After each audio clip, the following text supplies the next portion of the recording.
Vamos a meter allí un poco en 1 Corintios capítulo 3.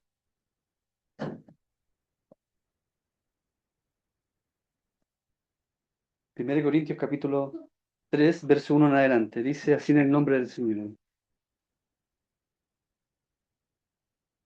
De manera que yo, hermanos, no puedo hablaros como a espirituales, sino como a carnales, como a niños en Cristo. Os di a beber leche y no vianda, porque aún no erais capaces, ni sois capaces todavía, porque aún sois carnales. Pues habiendo entre vosotros celos, contiendas y disensiones, ¿no sois carnales y andáis como hombres? Amén.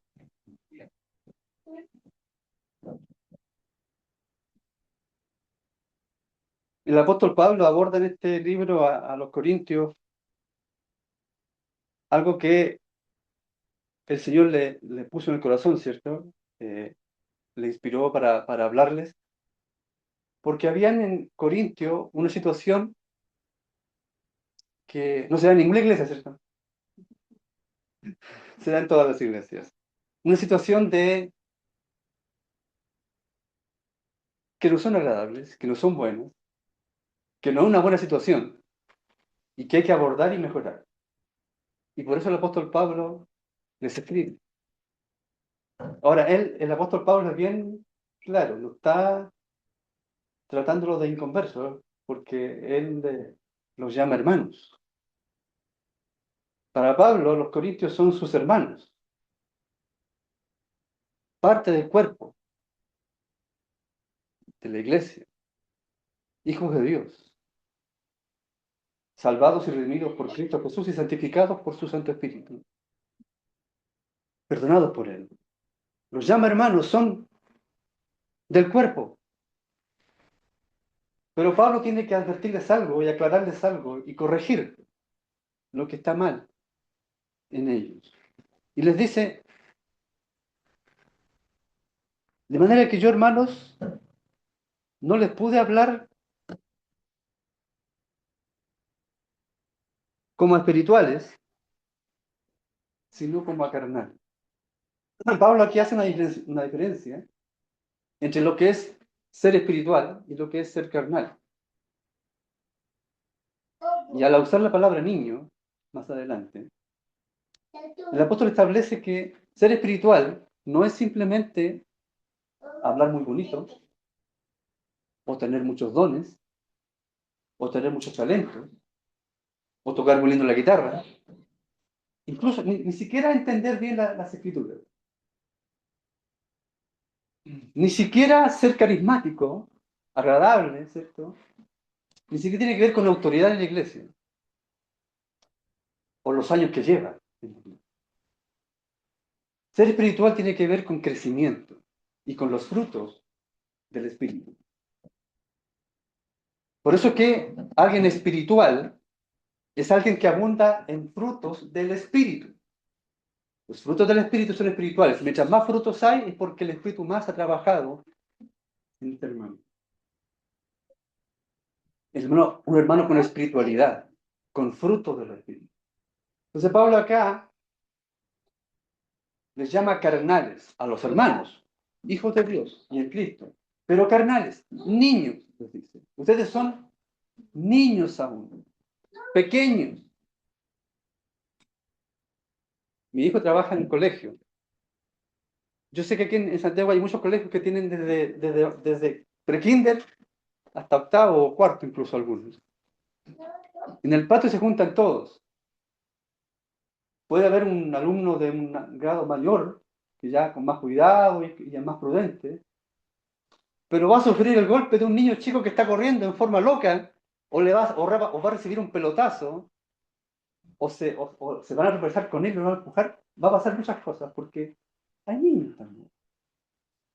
La iglesia convivimos, el, el hermano Canito y nuestro hermano Mauricio nos advertían de que la iglesia hoy en día están todos los grupos etarios, ¿cierto? Están todos los grupos etarios representados. La iglesia, espiritualmente también están todos los grupos etarios espirituales. Hay niños carnales gente que ha crecido un poco más y gente espiritual también. Así que van a haber roces, van a haber situaciones difíciles. Álvaro nos hablaba de que todos tenemos distintos caracteres o carácter. La verdad es que, y en esto quiero ser preciso, en el mundo existen dos tipos de carácter. El carácter de Cristo y el carácter de la carne. Así es simple. Entonces, cuando decimos diferentes caracteres, es porque estamos con diferente crecimiento en ese carácter al cual vamos. O somos muy carnales, medios carnales, o menos carnales. Entonces se trata de esta diferencia, de esta diferencia de apreciación, de estas diferencias de mirar las cosas, de opinar sobre las cosas, de tener una visión distinta y respetar la visión del otro. Yo cometía un error muy grande hace tiempo atrás. Yo criticaba a algunas personas que no lograban explicar bien una idea desde el púlpito. Imagínense siendo cristiano. Y lo criticaba y escuchándolo, yo decía, yo habría dicho esto, lo habría hecho así, lo habría hecho de otra forma. El Señor me ha ido haciendo comprender que Él hace crecer a los suyos, a su tiempo. Que Dios trata con los suyos y con el carácter de cada cual, y lo maneja, lo madura y lo hace crecer a su tiempo. Que todos somos también diferentes.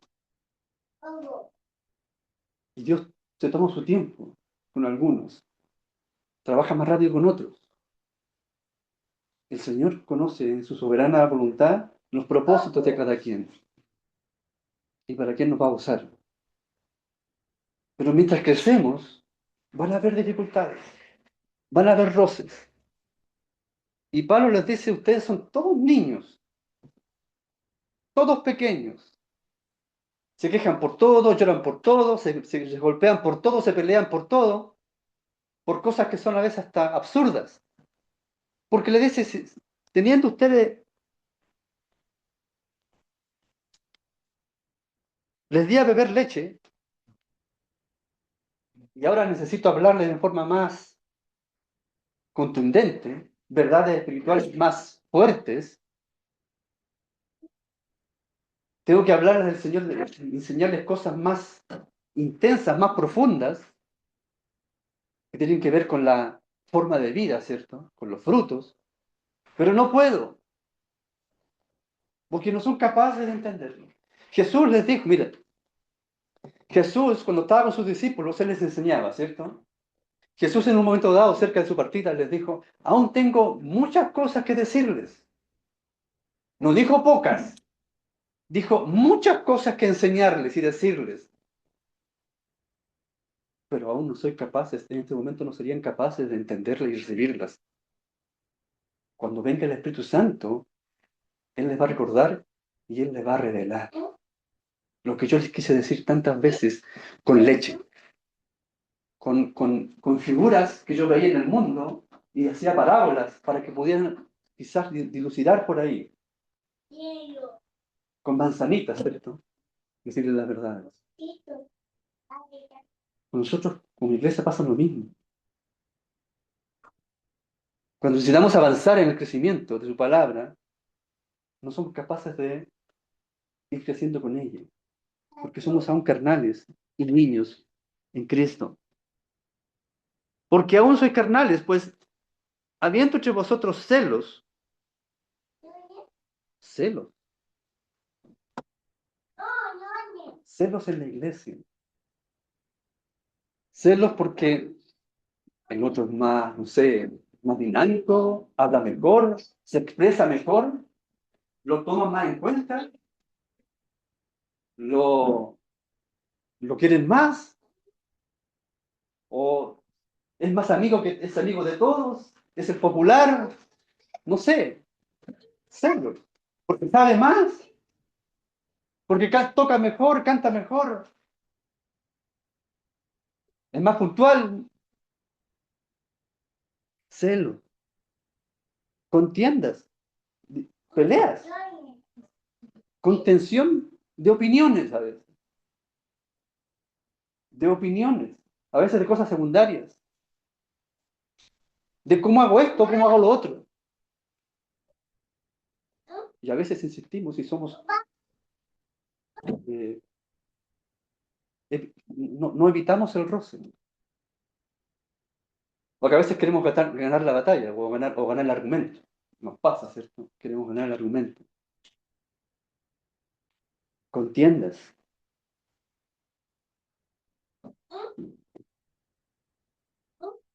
Disensiones. Disentir a veces hay hermanos que disienten en todo. Y para todo tienen un pero.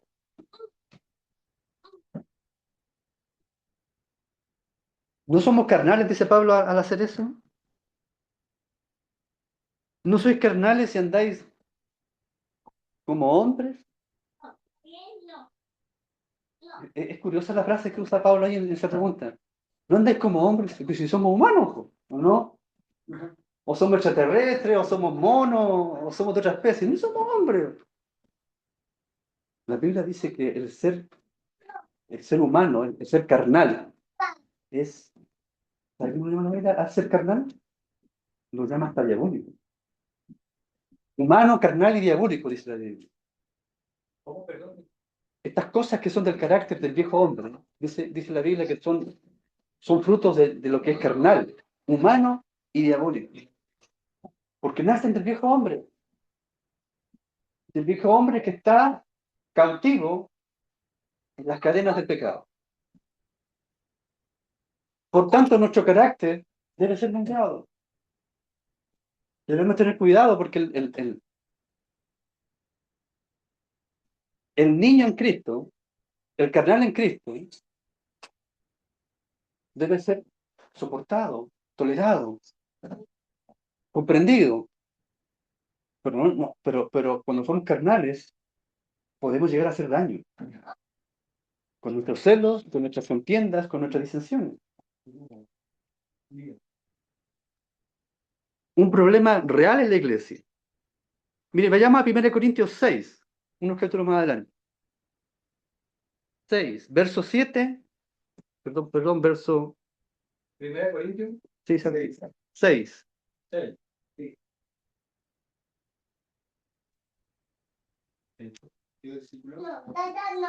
Capítulo 6, verso 6.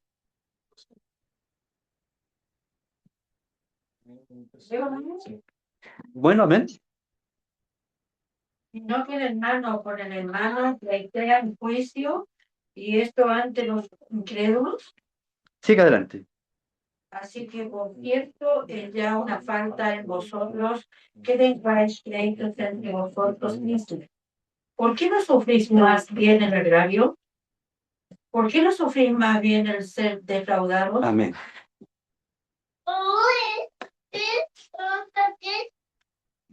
Tienen discusiones, tienen diferencias de opinión, tienen pleito entre vosotros y lo muestran ante los incrédulos, avergonzando a la iglesia. Y dice algo interesante, fíjese. ¿Por qué no mejor soportan el agravio? ¿Por qué no mejor soportan esas cosas? ¿Por qué no mejor las sufren nomás? ¿Acaso Cristo no hizo lo mismo? ¿Acaso Jesús sufrió escarnio, lo blasfemaban, lo criticaban, lo juzgaban, lo atacaban, y él sufría el agravio? Y él perdonaba. Clavándolo en la cruz y sufriendo el dolor en el Calvario, en el Gólgota, él dijo con los brazos abiertos: Padre, perdónalos porque no saben lo que hacen. Gente carnal que no sabe lo que hace. ¿Por qué no mejor sufrís el ser agraviados? Y fíjate la pregunta que Pablo la expresa ahí, Pablo la expresa con una suerte de que a él le parece extraño. A Pablo le parece extraño que los hermanos no sean capaces de sufrir y perdonar esas cosas. de soportarlas. Pablo al hacer la pregunta dice, a mí me parece extraño que ustedes no sean como hijos de Dios, que se supone que deben crecer en el Señor y tener amor en el Señor y ser parte del cuerpo, no sean capaces de soportar y de tolerar y de sufrirlo.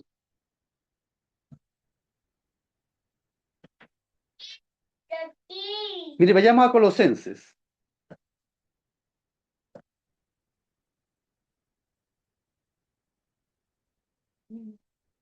Si alguien lo puede leer, Colosenses 3, del 12 al 15. Colosenses 3, del 12 al 15.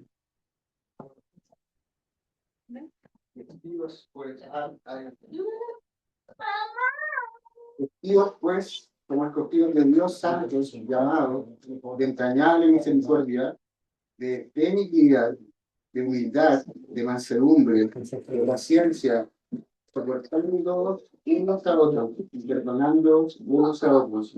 Si alguno tiene que contra otro, a la manera que Cristo perdonó, así también hacedlo vosotros. Sobre todas estas cosas, vestidos de amor, vestidos de amor que es el vínculo perfecto. Y la paz de Dios, Sí, sí, no es. y la paz de Dios gobierna en vuestros corazones, a la que asimismo fuisteis llamados en un solo cuerpo y sed agradecidos. Amén.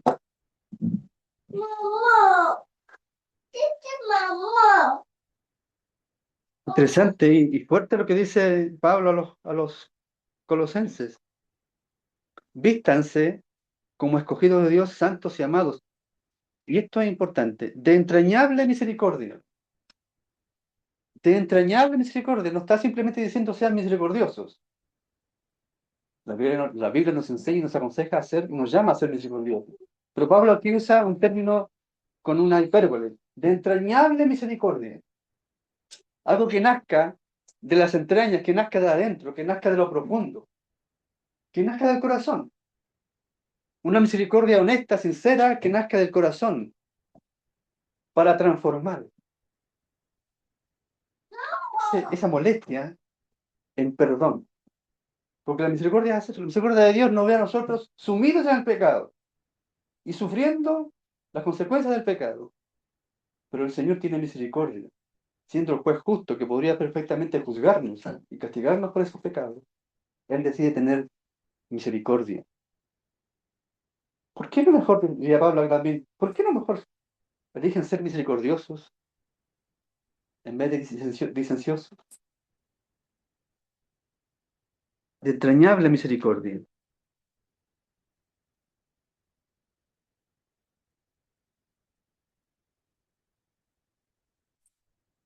Estábamos en el 12. Soportándoos, mire, agrega también benignidad, humildad, mansedumbre y paciencia. Benignidad, bondad, mansedumbre y paciencia, frutos del amor. Soportándoos unos a otros y perdonándolos unos a otros. Si alguno tuviera queja contra otro de la manera que Cristo os perdonó, así también vosotros. Hablábamos de la misericordia del Señor. Así también de la manera que Cristo nos perdonó a nosotros, perdónense. Perdonen sus diferencias, soporten sus diferencias. Sopórtense y tolérense. Para que no hayan estas disensiones, estas disputas, estas diferencias de opinión. Esto que es propio y natural en este variado grupo etario espiritual que hay en la iglesia. Para unos niños y otros más crecidos. Donde van a haber roces, donde van a haber discusiones, donde van a haber diferencias de opiniones, a veces algunas bien fuertes. Pero el apóstol Pablo nos llama a llenarnos de misericordia entrañable, de paciencia, de bondad, y a perdonar, y a soportar. ¿Sabes lo que es soportar? ¿Usted ha visto las instituciones, generalmente las romanas y las griegas usan mucho los pilares. Los pilares son soportes, que soportan grandes estructuras y mucho peso. Y a eso estamos llamados, a hacer soportes en la iglesia. y a soportarnos. Y dice, la Biblia también nos llama a sobrellevar las cargas los unos de los otros, a sobrellevarlas, a soportar a mi hermano que a lo mejor es difícil, a mi hermana que a lo mejor tiene un carácter diferente. Somos todos en crecimiento, somos todavía orgullosos, vanidosos, vanagloriosos, jactanciosos. Muchos somos tercos, nos cuesta reconocer las cosas. Muchos somos cerrados en nuestra perspectiva y no entendemos por qué el otro piensa diferente. ¿Por qué no mejor soportarlo, entenderlo, por último respetarlo? Porque somos diferentes, en crecimiento. Y orar los unos por los otros, para que el Señor nos permita ir creciendo, e ir avanzando en amor. Vamos al último texto, mire. 1 Corintios 13.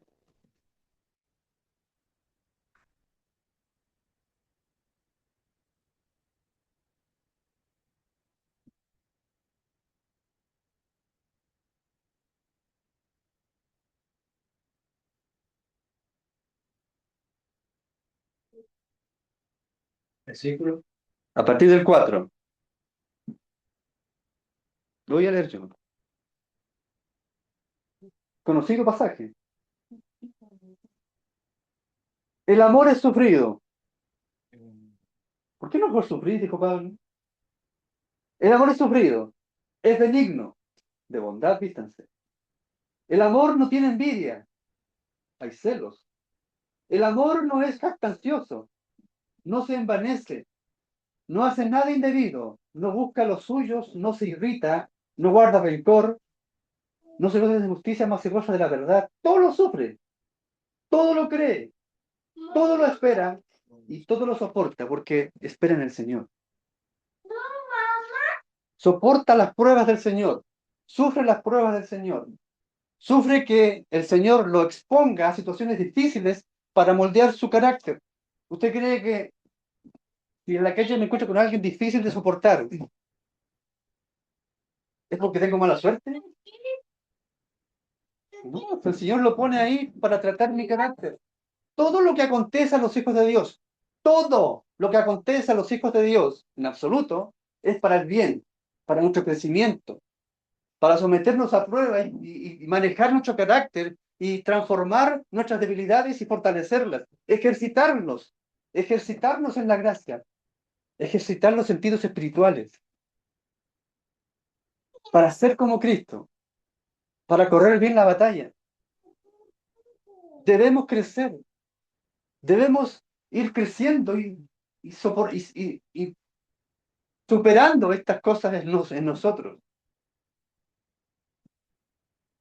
porque después nos va a tocar ir a evangelizar, a llevar el Evangelio a otros. ¿Y qué van a ver en nosotros? ¿Qué van a mirar en nosotros? ¿El carácter de Cristo o nuestro propio carácter? Amén. Mire,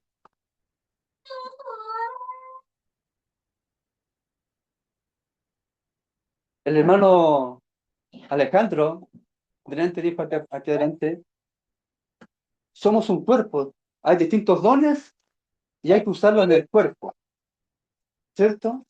Nosotros tenemos distintos dones y hay que usarlo y practicarlo en el cuerpo que es la iglesia, que somos un conjunto de hermanos que estamos uno junto a otro, edificándonos, ¿cierto? Como un edificio, una piedra sobre otra piedra, junto a las piedras.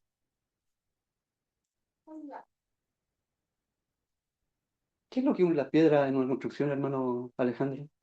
¿Qué es lo que une los ladrillos en una construcción? ¿Qué los une?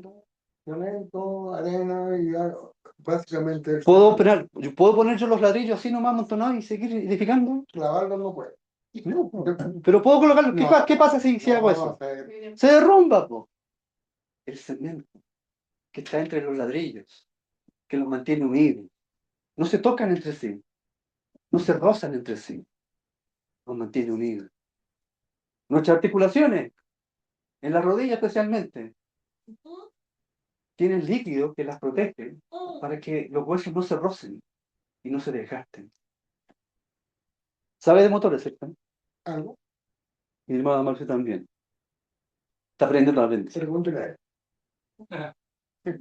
¿Qué pasa si yo prendo mi vehículo y comienzo a avanzar mucho y el motor no tiene aceite? Está seco el aceite. Lo matan.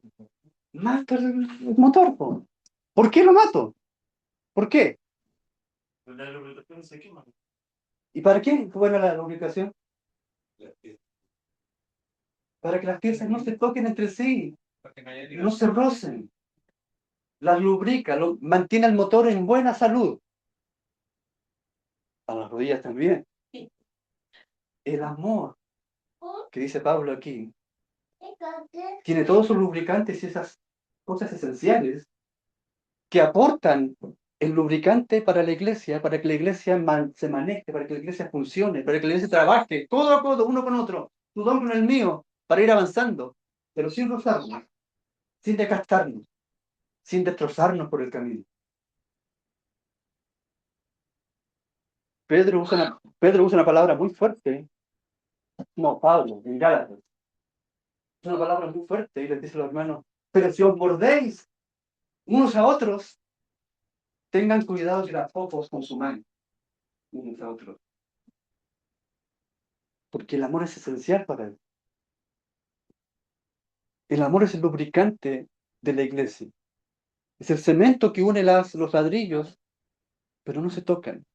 El motor no se toca en sus piezas. Y no solamente el motor, cada parte, la parte hidráulica también necesita líquido.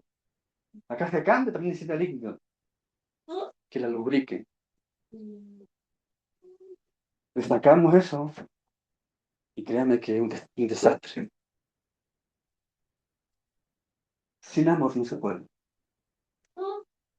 El amor lo sufre, todo lo sufre, todo lo espera, todo lo soporta. El aceite es el que hace todo para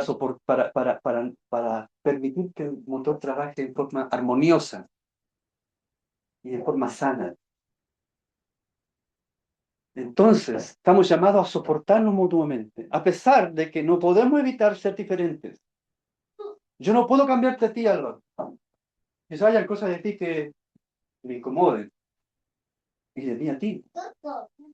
Pero el amor de Cristo nos permite abrazarnos con sinceridad, ¿cierto? Con amor, con cariño, con misericordia entrañable a nuestros hijos. El padre ama a los hijos, ¿cierto? A veces nos exasperan, pero respiramos profundo porque los amamos y los soportamos y los toleramos y los cuidamos. O los sacamos de la caja y los echamos fuera porque me incomoda. No, soportemos nuestras diferencias, soportemos nuestras perspectivas distintas. Crezcamos juntos, aprendamos mutuamente, incentivémonos mutuamente.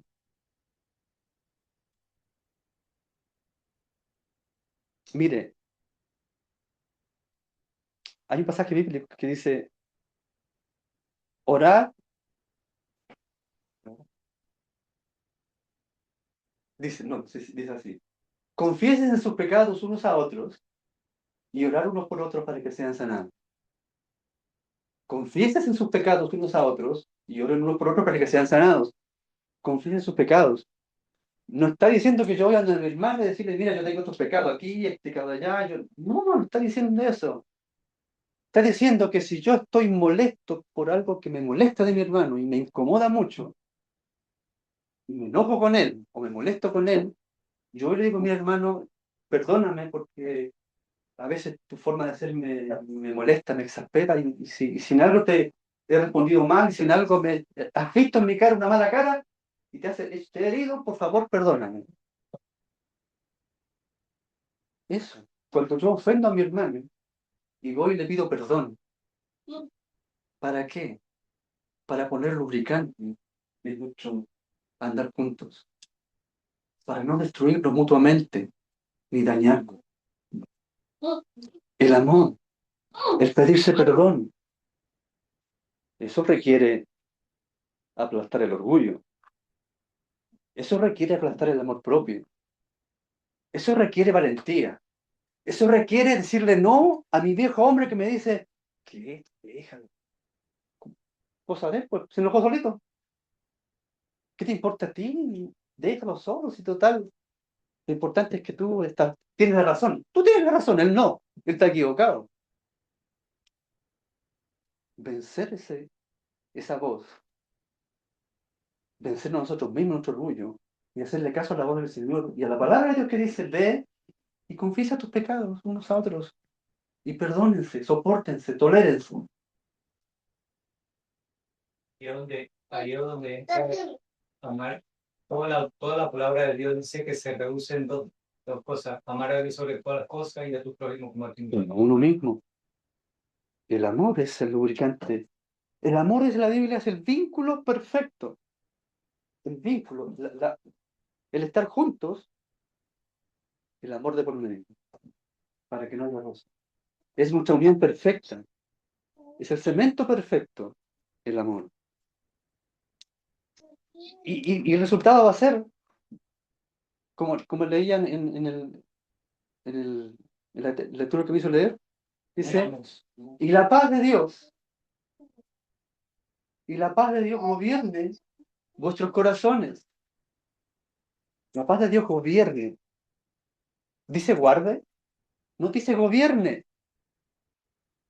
Porque la paz del Señor debe gobernar nuestro yo altivo y orgulloso y arrogante, nuestro viejo hombre arrogante que está en nuestro viejo corazón, que siempre quiere saltar primero.